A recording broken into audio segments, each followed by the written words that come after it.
O rei voltou-se para Philip Laila com um semblante severo, questionando em tom acusatório se aquilo tudo não passava de um mal-entendido.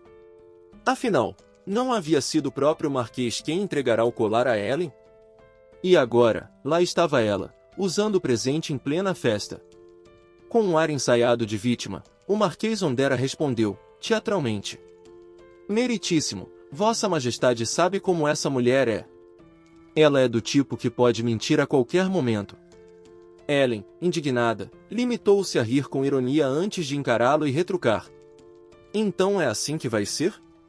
O verdadeiro propósito do Marquês nunca foi me presentear, mas sim armar uma armadilha. Estou errada? Ondera fingiu não ouvir. Em vez disso, atacou: Você está me pressionando com acordos comerciais de valores exorbitantes. E por que, então, você teria sido obrigado a me dar o colar? Rebateu Ellen.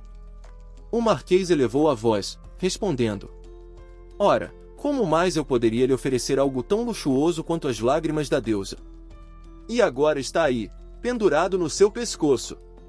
Diante de todos, Ellen retirou o colar do pescoço e o estendeu ao rei. Vossa Majestade, peço que observe o verso do pingente.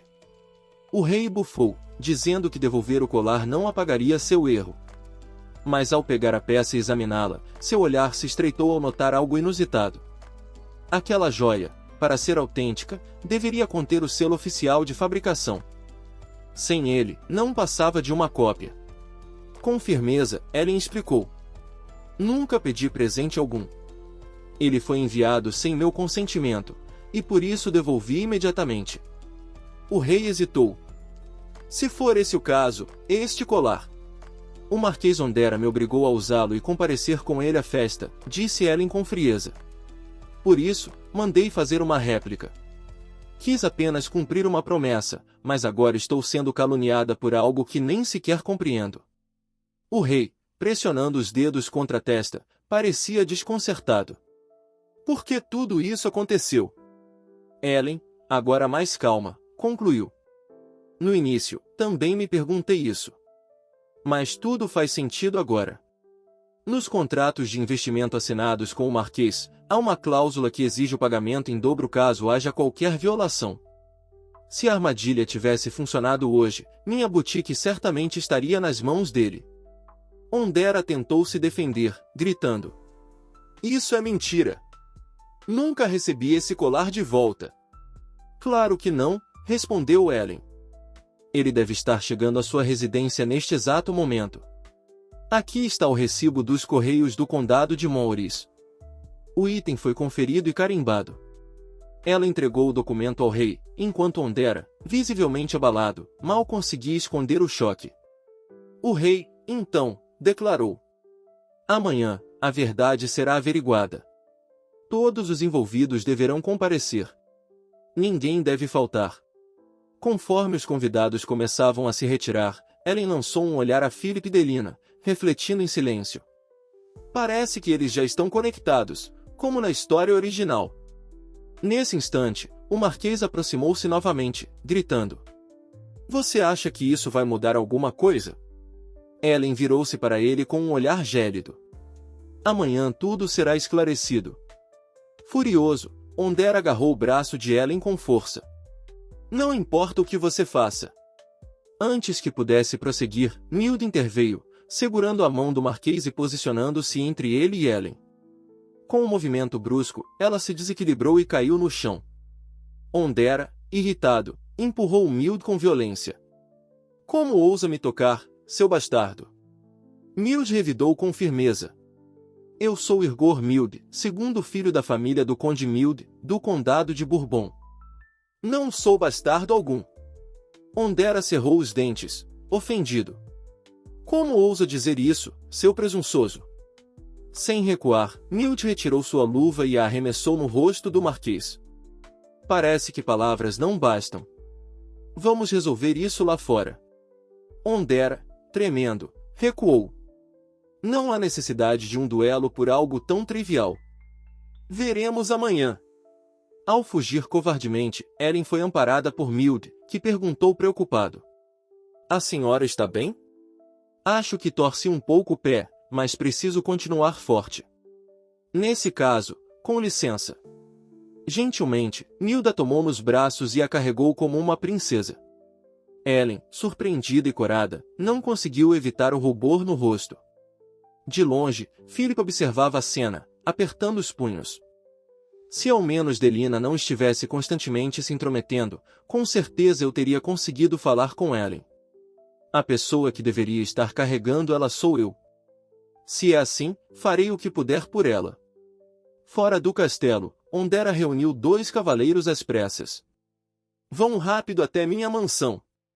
Se houver alguma entrega vinda do condado de Maurice, enviem imediatamente para Alexander. Antes que os cavaleiros pudessem partir, uma figura sombria surgiu, empurrando o marquês ao chão. Em seguida, arremessou 2 pedras nos cavalos, derrubando os 2 montados. A sombra então se revelou. Era Philip, com a espada desembainhada, apontada diretamente para Ondera. O marquês, apavorado, implorou por perdão, e desmaiou de medo. Philip, descrente com o que acabará de ver, murmurou para si mesmo. Ele desmaiou. Caminhando pelo pátio, avistou uma mulher e a abordou. Madame, a senhora atua no comércio de produtos de luxo, não? Sim. Muitos itens passaram pelas minhas mãos. A senhora saberia me dizer quem venceu o leilão das lágrimas da deusa? Claro. Foi o príncipe Alexander Zephyrus Bourbon quem arrematou a joia. Philip ficou surpreso. No mesmo instante, o padre Vermilion se aproximou e sussurrou em tom discreto. A antiga condessa Maurice está na sala 15, seção norte, no 4º andar. O quê? Reagiu Philip, atônito. Está curioso? Provocou Vermilion. Philip tentou responder, mas Vermilion o interrompeu novamente, apontando o caminho. Se estiver curioso, vá depressa. Por que está fazendo isso agora? Indagou Philip. No dia do divórcio, recebi uma revelação divina. Uma revelação dos deuses. Não posso explicar os detalhes, mas vocês 2 estão destinados. Philip assentiu, tocando o ombro de Vermilion. A partir de hoje, eu creio em Deus. Até amanhã. Enquanto ele se dirigia ao encontro de Ellen, em outro canto do palácio, ela se encontrava amarrada e amordaçada dentro de um quarto escuro. O pânico tomava conta de seus pensamentos. Droga! Por que, de repente, essa sensação de bandeira da morte? Uma figura se aproximou, colocando uma folha diante dela. Com a espada apontada para seu pescoço, ordenou friamente. Escreva aqui, exatamente como eu mandar. Ellen viu seu cavaleiro caído no chão, derrotado. Desesperada, pegou uma pena-caneta e escreveu na folha que lhe era exigida. O homem se aproximou, pegou o papel das mãos dela e disse friamente. Não me culpe. Estou apenas cumprindo ordens. Você morrerá ao saltar, como punição pela culpa perante Sua Majestade, o Rei. Ela pensou, aflita, eles vão forjar minha morte como um suicídio. Ele a puxou pelo braço, conduzindo-a à sacada. O desespero tomou conta de Ellen. Eu vou morrer, tudo o que eu queria era viver em paz. As lágrimas escorriam enquanto ela fechava os olhos. Foi por isso que reencarnei, eu deveria ser a protagonista. A personagem feminina principal sempre é salva pelo personagem masculino nesses momentos. Então, uma voz ecoou pelo salão. Pare! As pernas de Ellen cederam e ela caiu no chão. Após alguns instantes, sentiu o ambiente silenciar. Quando abriu os olhos, viu Philip à sua frente. Ele estava ajoelhado, preocupado. Você está bem? Aguente firme, vou soltá-la. Com rapidez, ele desfez os nós que a prendiam e, em seguida, perguntou se ela estava machucada. Abalada, Ellen o abraçou com força. Seu coração murmurava, é ele, a partir de agora, ele será meu protagonista, e eu, uma simples coadjuvante ao lado dele. Isso já me basta. Mesmo com Ellen em seus braços, Philip ordenou com firmeza aos guardas. Há intrusos. Prendam todos e verifiquem suas identidades. Coloquem-nos na prisão. Levou-o até seus aposentos. Deitou-a com delicadeza na cama, acariciando sua bochecha. Disse com suavidade: calma. Seja quem for o autor disso, eu o encontrarei. Ellen, ainda tremendo, murmurou: isso tudo parece estar relacionado ao Marquês Ondera. Philip cerrou os punhos. Investigarei até o fim. Ela o agradeceu. Obrigada por me salvar. Você parece um herói de romance. Com receio, completou. Espero não te causar problemas por isso. Está mesmo tudo bem? Philip respondeu, firme. Não se preocupe. Eu faria qualquer coisa por você. Surpresa pelas palavras, Ellen apenas o olhou. Então, Philip se inclinou e a beijou suavemente. Quando se afastou, disse com seriedade: se eu for o protagonista masculino, quero que você seja minha protagonista feminina. Enquanto isso, após o Marquês ser levado pelos guardas, Philip conversava com o padre Vermilion e o agradecia. O padre, preocupado, questionou: já sabem a identidade dos atacantes? São membros da Guilda Máscara Azul, respondeu Philip. E não conseguiram capturar todos? Alguns escaparam. Mas vou investigar até o fim. Seja quem for o mandante, não será perdoado. Ao se despedir do padre, Philip refletia, enquanto caminhava de volta aos seus aposentos: se eu tentar, talvez ainda haja chance de reconciliação. Mas, ao entrar no quarto, percebeu que Ellen não estava lá. Enquanto isso, em outro quarto, Ellen visitava Sir Mild. Quando ele abriu os olhos, ela logo perguntou se ele estava bem. Confuso, Mild quis saber como havia ido parar ali. Ellen explicou que um invasor tinha entrado em seu quarto. Ao ver que ele tentava se levantar, impediu-o gentilmente. Agora estamos em segurança, disse ela, ao notar sua expressão entristecida.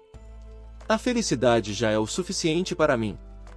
Mild, cabisbaixo, se desculpou. Ellen estendeu-lhe um frasco.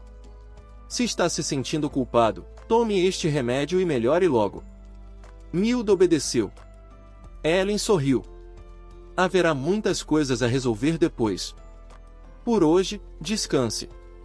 Nos vemos amanhã. O efeito do remédio é rápido. Domingo, que acompanhava a cena, comentou: se for como o reverendo Vermilion disse, ele estará recuperado por volta do meio-dia. Ellen assentiu e pediu que Domingo se retirasse. Ele fez uma reverência e informou: parece que o conde ainda deseja lhe dizer algo. Hoje quero apenas descansar, respondeu Ellen. Nesse caso, tenha uma boa noite, senhora. Na manhã seguinte, Ellen se dirigia ao encontro do rei. Enquanto caminhava, ouvia murmúrios ao seu redor e refletia: só estou aqui porque fui convidada. Não vim porque quis, eles sabem disso, certo? Uma voz surgiu atrás dela. Ellen? Por que veio sozinha, sem o Sir Mild?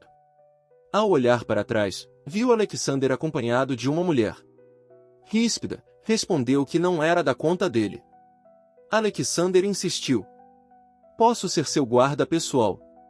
Ellen o interrompeu, firme: não preciso disso. Ele ainda assim parecia preocupado, mas novos cochichos surgiram. Meu Deus, aquele não é o príncipe do reino Bourbon? Sabíamos que ele era arrogante, mas ele é mesmo muito sério. Deveria se divorciar. Ellen cruzou os braços e explicou: Mild foi atacado ontem à noite. Agora está em repouso. Alexander suava. O quê? Um ataque, dentro do palácio? Eram 6.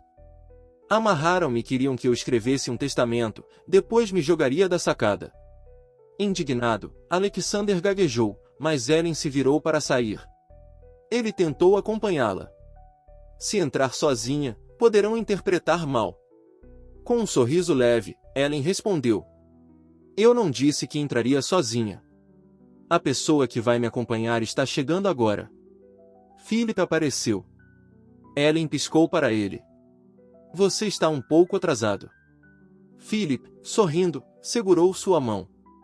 Sua Majestade pensou que não havia ninguém para protegê-la? Me desculpe pelo atraso. Philip entrou no salão acompanhado de Ellen. Inclinando-se discretamente para ela, murmurou que, ao que tudo indicava, ela precisaria permanecer por alguns dias no palácio para a investigação. Com pesar, Ellen comentou que tinha muito trabalho a fazer, mas Philip a tranquilizou, prometendo providenciar um local confortável onde ela pudesse descansar e ainda assim dar continuidade aos seus afazeres. Diante da dúvida dela sobre a existência de um lugar assim dentro do palácio, ele sorriu confiante e disse que aquele lugar tinha de tudo. Em tom sugestivo, avisou que a esperaria na sala, com um sentimento especial. Ellen corou ao ouvi-lo e, sem conseguir controlar os pensamentos, refletiu em silêncio. Por que ele está tão sexy? E, espera. Com um sentimento especial? O que exatamente ele quer dizer com isso? Foi então que a voz do arauto ecoou pelo salão, anunciando a entrada do rei. O monarca surgiu com imponência, seguido de Marlborough e Layla, dirigindo-se a seus assentos. Assim que todos estavam acomodados, um guarda entrou trazendo uma caixa enviada pelo Marquês Ondera, vinda diretamente do condado de Maurice. Sorridente, o Marquês declarou que, embora parecesse uma caixa de colar, não era isso que continha. O rei, curioso, confirmou que realmente parecia ser. Ao abrirem a caixa, revelaram outra, e mais outra, até que finalmente chegaram à caixa principal, contendo, de fato, o colar Lágrimas da Deusa. O rei demonstrou surpresa diante do capricho no envio. Com a mão sobre o peito, Ellen explicou que aquela era uma joia extremamente valiosa e que, por isso, haviam tomado todos os cuidados possíveis ao empacotá-la. Um dos guardas retirou uma carta que estava na caixa e a leu em voz alta. Nela, Ellen agradecia ao Marquês pela intenção, mas afirmava que a joia era valiosa demais para ser recebida como presente, devolvendo-a em consideração a parceria de negócios que os unia. Finalizava com um desejo de sucesso mútuo. O rei então se virou para Ellen e perguntou se aquilo significava que ela só precisava abrir a caixa. Ela confirmou e explicou que, sim, tratava-se da caixa do colar. Quando o objeto foi finalmente revelado, todos no salão se encantaram com sua beleza. O Marquês Ondera, tentando desqualificar a situação, declarou que a joia poderia ser falsa. Ellen pediu ao rei que verificasse o selo de fabricação. O soberano confirmou que a joia continha o selo oficial de autenticidade. Do outro lado do salão, Enor comentou ao lado de Delina que ainda era possível que o selo tivesse sido falsificado. Delina concordou.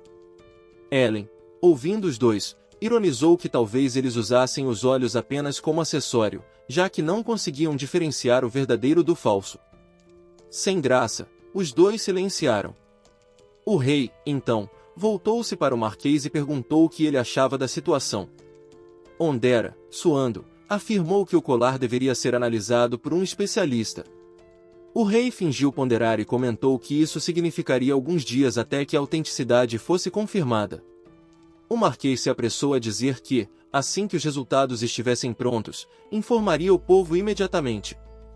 Ellen, com os olhos semicerrados, refletiu que aquilo não podia acontecer. Ela não confiava no que o Marquês poderia fazer durante esse tempo. Philip, estendendo a mão, interveio e afirmou que não era necessário recorrer a uma verificação externa, já que quase todas as figuras importantes do governo estavam presentes ali.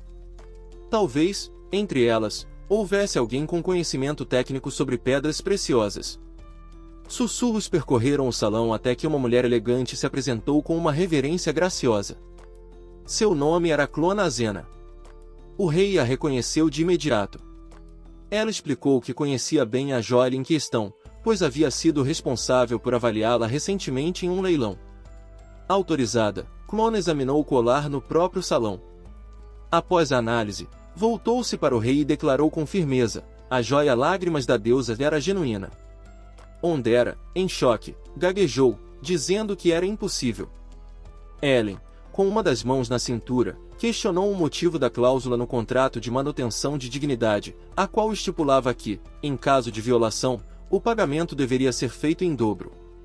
Ondera, furioso, acusou-a de ter planejado tudo aquilo por causa dessa cláusula. Fingindo não entender, Ellen o provocou, perguntando se a cabeça dele era feita de espaguete em vez de cérebro. Sem palavras, O Marquês apenas rangeu os dentes, enquanto Ellen prosseguia, lembrando de que fora ele mesmo quem incluíra essa cláusula no contrato. Sem argumentos, Ondera apenas gaguejava.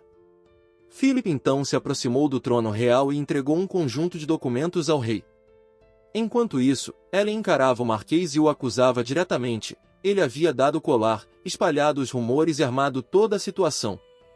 Ondera tentou persuadir o rei mais uma vez, afirmando que ele não deveria acreditar em Ellen.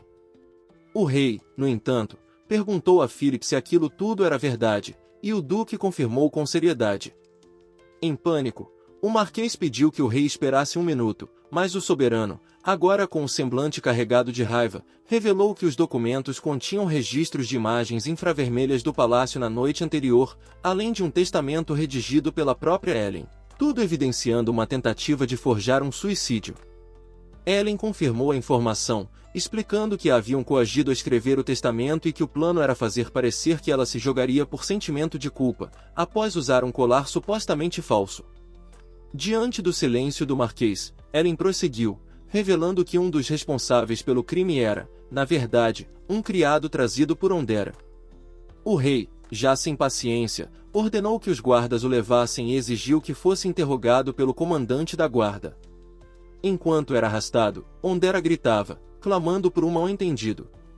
Já mais calmo, o rei voltou-se para Ellen e comentou que havia experimentado as velas de aromaterapia produzidas pela boutique dela e que as considerava excelentes.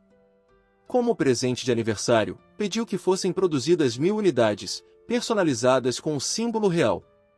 Ellen se curvou e respondeu com gratidão, considerando aquilo uma honra. Em silêncio, refletiu que, talvez, o rei se sentisse culpado por tê-la pressionado e que aquele pedido fosse, na verdade, uma forma de se desculpar. Enquanto isso, Layla, sentada em seu trono, torcia discretamente pela mãe, aplaudindo seu sucesso. Ellen, sorrindo ao notar o gesto, ergueu discretamente 2 dedos em sinal de vitória.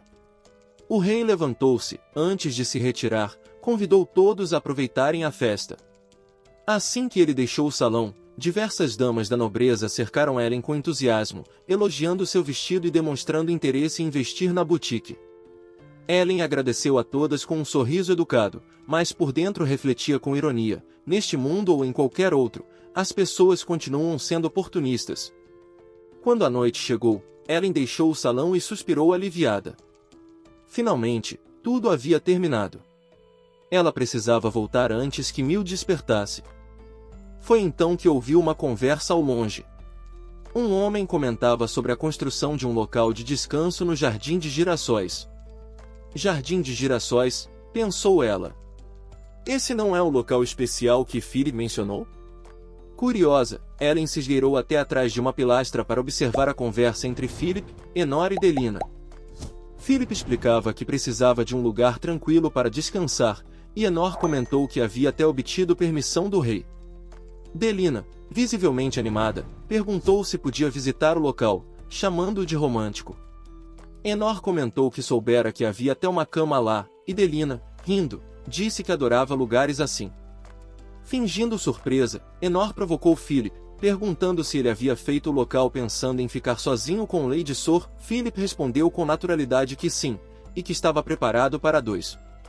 Quando Enor, confuso, reagiu, Philip sorriu e brincou. Se ele quisesse passar um tempo com Lady Sor, era só pedir, ele emprestaria o local. Enor ficou sem palavras. Foi então que Philip disse, de forma inesperada, que, a partir daquele dia, faria o 4 com Ellen. Delina, ao ouvir isso, empalideceu e mordeu os lábios, visivelmente abalada. Enquanto se afastava, Philip comentou que aquele lugar era perfeito para um encontro e que, se estivesse vago, avisaria a Enor. Ao se virar, deu de cara com Ellen, que decidirá se revelar. Com um sorriso confiante, Philip disse: "Ah, Ellen, você chegou cedo. Agora, vamos para aquele lugar especial que eu te falei?" Ellen respondeu com um leve sorriso. "Tudo bem."